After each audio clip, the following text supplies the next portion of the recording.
Hey, welcome back to the channel, Push Riders. So this video we're gonna make, well, we're gonna get back into our R34 Skyline and $500 project. It's sort of been a little bit on hiatus at the moment because just other things have taken more precedence than, than this thing. So, like Mr. Landy there, and I am working on a video for that, so that'll be coming up fairly soon. So I think for all our new subs, and a very big thank you to all of you guys. I think we're up around about the 450, 460 mark. So that's pretty cool. We might as well give a quick little rundown of sort of where we're at and all that sort of thing. And if you want to have a little bit more in-depth look, just scroll down the playlist and yeah, you'll be able to find all the videos there. So I'll just put you down so I can get the bonnet rod attached.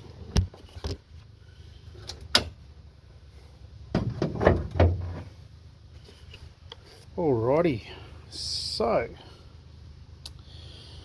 I guess first things first, what we did was we stripped about 48 kilos, or near enough to 50 kilos of weight out of the car.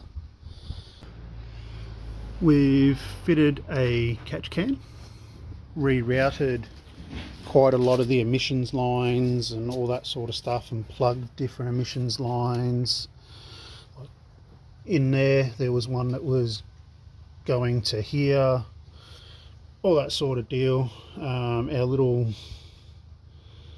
whatever little unit that is, we did a few little tricks and filled up a few little orifices with solder and all that sort of deal. We modified from the Y section here all the way through to the intake snorkel, modified the airbox, the airflow meter.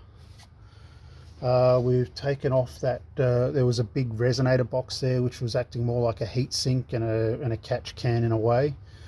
So yeah, we've got a nice bit of plastic pipe there. We've just got a flat sort of like a cartridge roll, flat disc sort of thing. Just cleaned up all the machining marks and grooves, although there is probably at least another good half an hour's worth of work in, or an hour's worth of work in modifying that throttle body, but that'll be for a different video.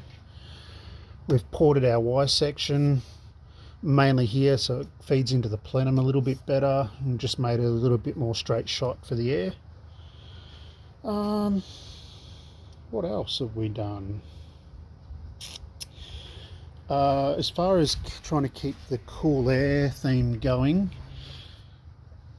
we had coolant going from here through to the throttle body because it's a coolant heated throttle body and out again. So what we've done is we've bypassed that, and that's made a nice big difference. Beforehand I couldn't even touch the throttle body because it was really hot. Now after a good run you can actually touch the throttle body, so it's like, oh geez, there would have probably been easily about a 40 to 50 degree Celsius difference. So the plan for this video is we're going to take out all the excess weights, just stuff that I put back in again, like spare wheel and jack and that sort of deal. We'll get it back to where it needs to be. We'll check all fluids, we'll go over tyre pressures, make sure they're at where I want them. Now the front tyres, I'm thinking I might bump them up an extra 5 to 10 psi, so give us a little less rolling resistance there. And we'll set the rear tire pressures to, I think, about 30 psi. We'll see how we go from there, and I think what we'll do is we'll drop in tire pressures in around about 5 to 10 psi increments, down to probably about 20 psi is the lowest I want to go. And we'll see if that makes a difference in the way it see if we can get some traction out of it, because what's happening at the moment is you can initially feel the tires bite, and whether it's tire pressures or it's the suspension unloading, we're getting wheel spin. If you look at a tire, the distance of the circumference of the tire, so how round it is as to how far it rolls out. So you put a chalk mark on the tire and then roll it till the chalk mark goes around 360 and hits. That's your rollout or circumference of the tire. So it looks like we're getting wheel spin at least the distance of the rollout of the tire or circumference of the tire. But yeah, we'll see if we can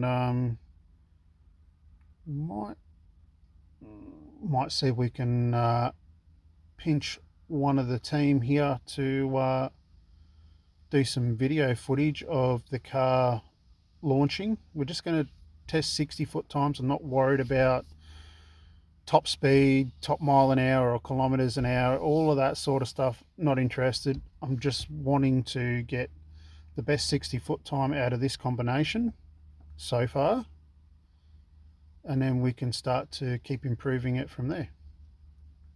Anyway, let's get this car washed and cleaned and prepped, and we'll see you in a bit.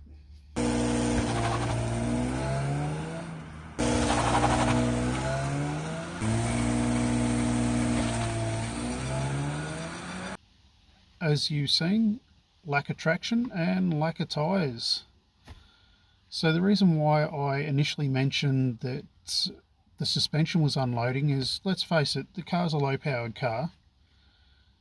It would hit the tyre and grip, and then once it got into its operating range, its torque band, whatever you want to call it, it would wheel spin the tyre for so many meters, and then it would gain traction again and go. Now, I've tried 3 different pressure settings in the rear tyres. So we've gone from 30 down to 25 and 20 psi. 20 psi being it cut the loss of traction by about half.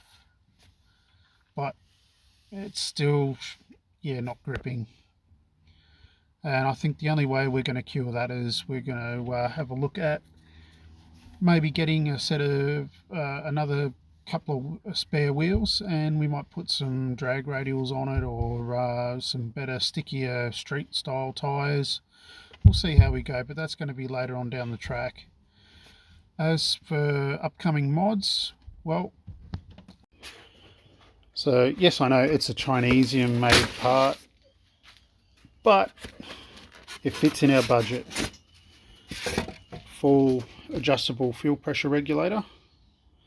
Now I think this was only like about $60 or $70, and yes, I know you get what you pay for and all that sort of stuff, but look, we've got $500 as our budget, and any way we can maximize on that, let's maximize on it.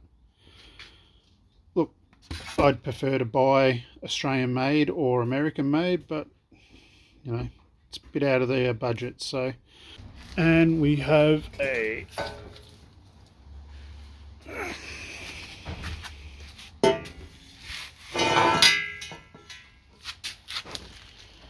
another mid-pipe section.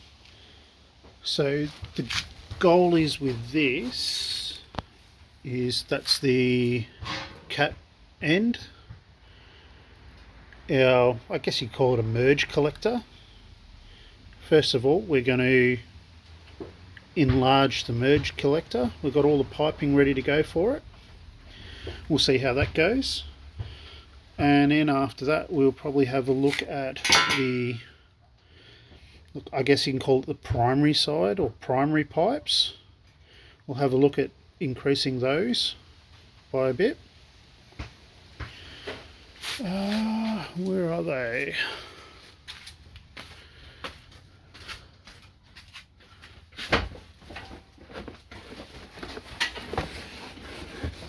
Get some junk out of the way.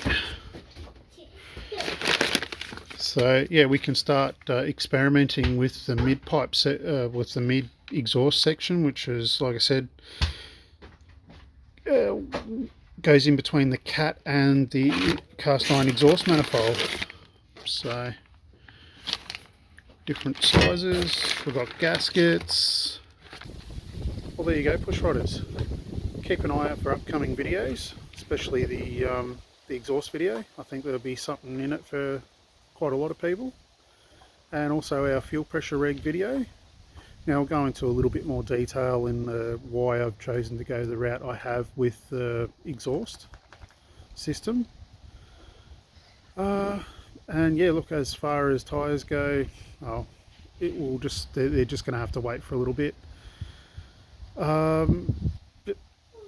Look, we'll continue to keep modifying, getting this thing quicker. If it's going to have wheel spin, it's going to have wheel spin for the time being. Yeah, look, when we go test, we'll hopefully be quicker in the top end, so, which I reckon it should be. Anyway, what are you waiting for? Go and get your hands dirty. We'll see you next video.